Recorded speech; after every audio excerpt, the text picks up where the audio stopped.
طب انا لو قلبت الناحية التانية اه ادي الظهر والوش، يعني الوش هنلاقي في ظهره ظهر، والظهر هنلاقي في الظهر بتاع وش، يعني معناها بطاقة كاملة او كارنيه كامل وش وظهر.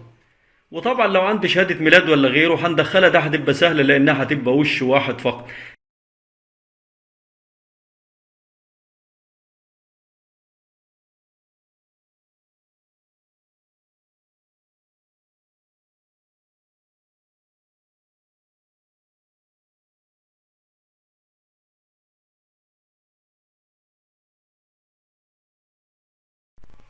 أعوذ بالله من الشيطان الرجيم، بسم الله الرحمن الرحيم. السلام عليكم ورحمة الله وبركاته. فيديو بسيط ولكنه هام عن ازاي نعمل صورة للبطاقة او الكارنيه على الطبعة العادية.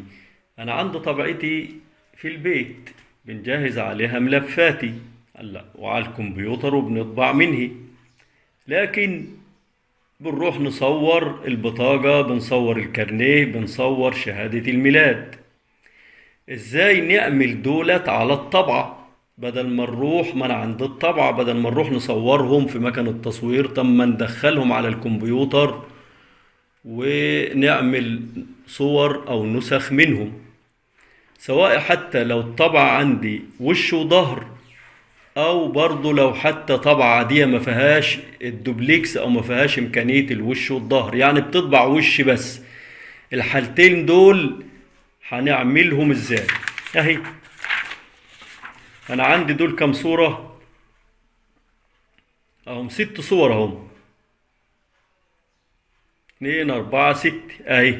ادي الوش والظهر. طب انا لو قلبت الناحية التانية اهي ادي الظهر والوش، يعني الوش هنلاقي في ظهره ظهر، والظهر هنلاقي في الظهر بتاع وش، يعني معناها بطاقة كاملة او كارنيه كامل وش وظهر. وطبعا لو عندي شهادة ميلاد ولا غيره هندخلها، ده هتبقى سهلة لانها هتبقى وش واحد فقط. هي الصعوبة في الوش والظهر. انا كده وريتكم الصورة اهي. هنروح بقى على الكمبيوتر ونشوف هنكمل الكلام ده ازاي. طيب انا هنا على الكمبيوتر اهو، انا عندي البطاقة بتاعتي اهي، صورتها. عندي مسح ضوئي ماشي، صح، هنصوره بيه.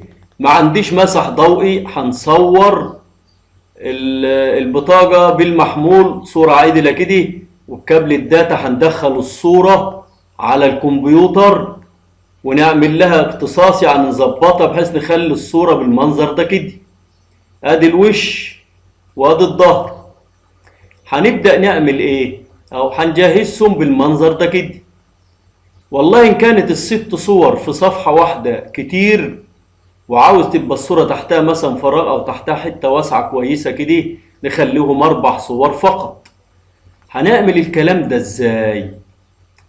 طب انا عندي الصورتين اهم، عملتهم بالتليفون او باي وسيلة ودخلتهم على الكمبيوتر كده. لو انا نسخت الصورتين ده هم كده اهو،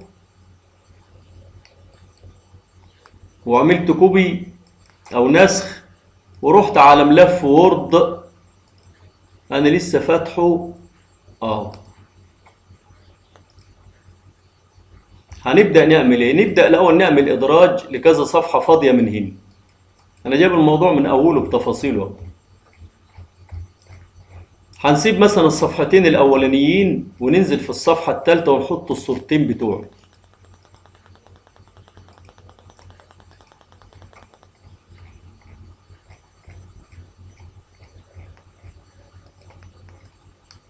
ادي الظهر وادي الوش. طبعا الصورة لو فيها زيادات، يعني انا اثناء ما انا مصورها ممكن يبقى فيها زيادات حواليه، كل اللي بنعمله بنضغط على الصورة مرة وبعدين تظهر لي ادوات الصورة. شوف ادوات الصورة بتختفي اهي، هنضغط عليها مرة كده ونضغط على ادوات الصورة واقتصاص، ونبدأ نحرك من دول.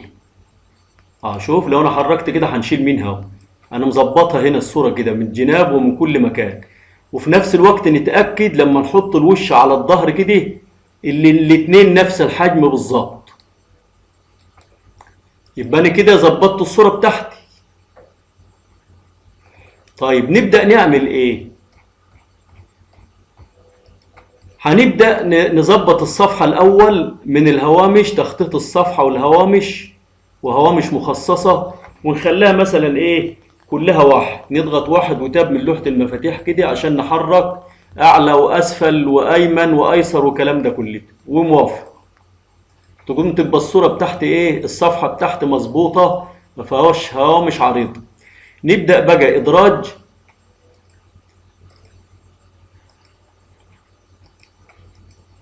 وبعدين الجدول نضغط عليه مرة كده، ونبدأ نعمل ايه؟ نعلم على اتنين بس، عمودين، ونخليهم مثلا يا صفين يا تلاتة اللي ريحنا. عاوز نسيب في تحت الصورة مسافة واسعة كده وكويسة، يبقى هنخليهم 4 صور بس. ونبدأ نضغط نهو، ونبدأ نضغط على تخطيط الصفحة. وبالنسبة للصفوف نعمل كده، نضغط من هنا عشان يبقى الصفين عند جد بعض بالظبط، ونتن ماشي لحد ما نوصل لآخر الصفحة. لسه فاضل فيها ايه،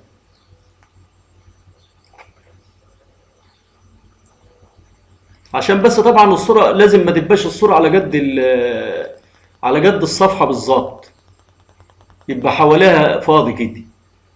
نبدأ بقى نجيب الصورتين بتوعي، الوش والظهر، هناخد منهم نسخة اهوت، ونسيب الأصل عندي تحت عشان لو في حاجة مش مظبوطة. وهنضغط هنا كده،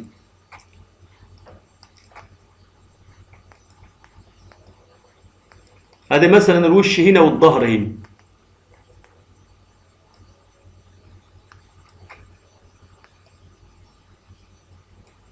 اهو ظبطتهم فين؟ في نص الصفين بالظبط، او في نص الخليتين كده اهو.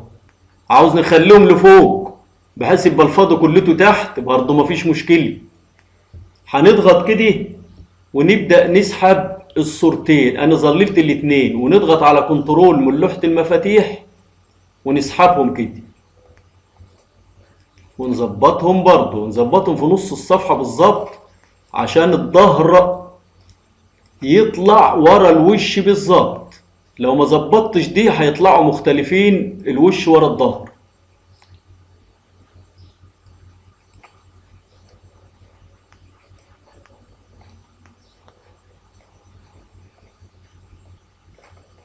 طيب انا ظبطت الصفحة الاولانية اهي. هنبدأ نعمل ايه؟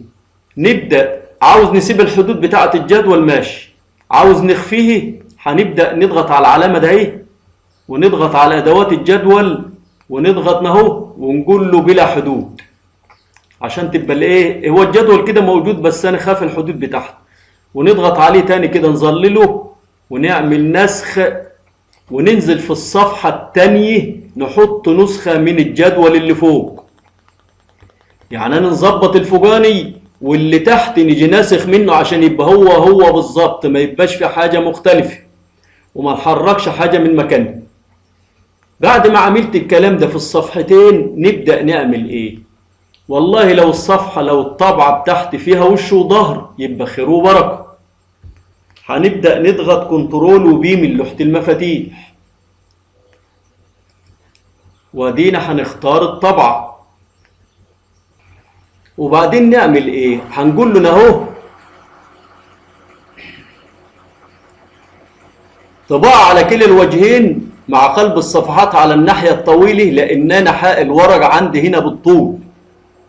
وبعدين نكتب لنا اهو 1:2 من لوحة المفاتيح، ونبدأ نضغط على طباعة اهي. بدأت الطبعة تسحب لي الورقة، تطلعها لي وتقلبها عشان تاخد لي الوش التاني. انا عامل هنا ايه؟ 4 نسخ اهم، ادي الوش وادي الظهر وادي الوش وادي الظهر. طب انا لو قلبت في الظهر من ورا اهو، هنلاقي الظهر وهنلاقي الوش. يعني انا الظهر اهو، ولما نبص في الناحيه التانيه هنلاقي وش، يعني بصوره بطاقه كامله اهي.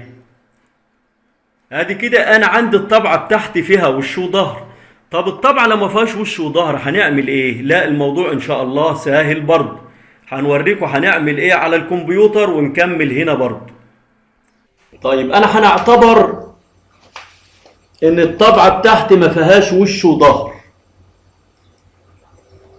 نعمل ايه؟ لو ما فيهاش وش وظهر يبقى انت هنا ما تتعبش نفسك وتعمل صفحتين في الوورد، لا اعمل صفحة واحدة فقط. ونعمل ايه؟ هنضغط كنترول وبي وهناخد الصفحة الأولانية بس وهنسيبها عادي طبعا طباعة على وجه واحد، ونبدأ ناخد صورة. هتبدأ تعمل الطبعة ايه؟ هتبدأ تطلع له الصورة بتاعتك. نركز بقى هنا هنعمل ايه؟ الطبعة بتاعتي مطلعة له الورقة اهي، عشان ما نتلخبطش الورقة تنعكس، اللي مطبوع تحت والفاضي فوق. هنبدأ نعمل فيها ايه؟ نسيبها زي ما هي بنفس الاتجاه، وكل اللي هنعمله نعملها كده، نخلي المطبوع فوق والفاضي تحت، وبعدين نجي فاتح الدرج اهو، وناخد الورقة زي ما هي بالظبط ونحطها في الدرج كده. انا ما غيرتش غير ان انا قلبت الفوقاني تحتاني بس سبتها بنفس الاتجاه، ونبدأ نقفل الدرج تاني. طيب بعد كده هنكمل على الكمبيوتر. هنعمل ايه على الكمبيوتر بعد كده تاني؟ كل اللي هنعمله على الكمبيوتر ان هنضغط كنترول وبي تاني، وبرده كان مكتوب طباعة على وجه واحد ونسخة واحدة الصفحة الأولانية، يعني مش هنغير أي شيء. ونيجي عامل كمان نسخة. طبعا هي هتنطبع فين؟ هنا هتنطبع على الورقة اللي أنا حطيتها في الدرج. نضغط طباعة، نشوفوا ايه اللي هيحصل بقى احنا دلوقتي.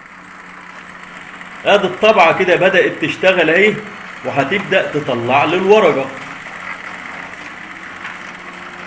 اهي. عملت لي ايه بقى كده دلوقتي؟ ادي الورقة بتاعتي اهي، ادي صورة وش وفرحها ظهر، وادي وش وفرحها ظهر. نقلب ونخلي بالنا بقى كده اهي، انا بنقلب الورقة اهي على في الظهر اهي خلف الوش، يعني معناها صورة كاملة للبطاقة كده. يبقى انا في ورقة واحدة عملت كام؟ عملت 4. يبقى نروح نصور ليه في مكان التصوير وانا عندي طبعة؟ طب ما نستغليها زي ما استغلتها في الطباعة ونطبع ملفاتي، طب ما نصور عليها برضو اللي انا بنروح نصوره في مكنة التصوير، بطاقة، كارنيه، شهادة ميلاد. طبعا شهادة الميلاد والورق اللي هو الفردي سهل خالص، تعمل صورة بالتليفون كويس كده وتدخلها في الوورد وتخلي الصورة مثلا في صفحة واحدة. شهادة الميلاد ممكن تخلي صورتين في الصفحة على الراضي، يبقى هما شهادة الميلاد واخدة نفس الحجم. يبقى كان موضوعنا على ازاي تعمل صورة لبطاقة او كارنيه على الطبعة العادية بتاعتك بدل ما تصورهم. نتمنى الموضوع يكون فات حضراتكم. شكرا لكم والسلام عليكم ورحمة الله وبركاته. ما تنسوش الاشتراك في القناة بالضغط على اشتراك او سبسكرايب. طيب بعد الضغط على اشتراك ما تنساش نضغط على الجرس، ثم الضغط على اعجاب او لايك، ثم مشاركة الموضوع او شير. وجزاكم الله خيرا.